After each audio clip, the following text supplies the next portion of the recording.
The Ontario Native Women's Association hosted a Sisters in Spirit vigil this afternoon to remember missing and murdered Indigenous women and girls. This year's solemn event at the local ONWA headquarters highlights the need for action across the country. Josh Morano reports. Launched in 2005, the Sisters in Spirit vigils bring awareness to violence against Indigenous women and girls. The vigils support and honor the stories, experiences, lives, and memory of missing and murdered Indigenous women and girls. Women, we are powerful. Among the keynote speakers was ONWA Executive Director Cora McGuire-Surrett. She says the vigil is important because it gives people the space to honor those who are no longer here, as well as to honor the families who are in crisis due to the murder or disappearance of a loved one.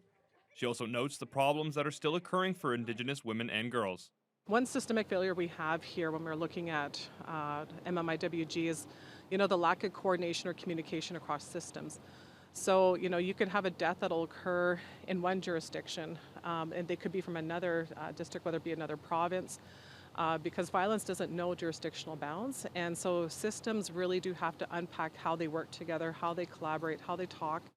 Anne McGuire was another keynote speaker in attendance. She, along with her sister Rebecca McGuire-Allen, were there to share their sister's story, Jamie McGuire.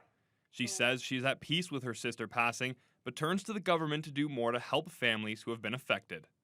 And today with the colonial systems, they need to be restructured and need to repair the damage that has been done to our families.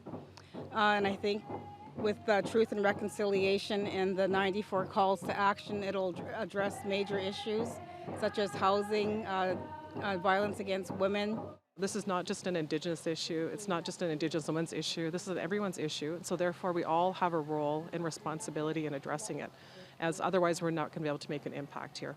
Of those 94 calls to action, McGuire-Surrett says only 2 of those have actually been completed. Josh Morano, TBT News.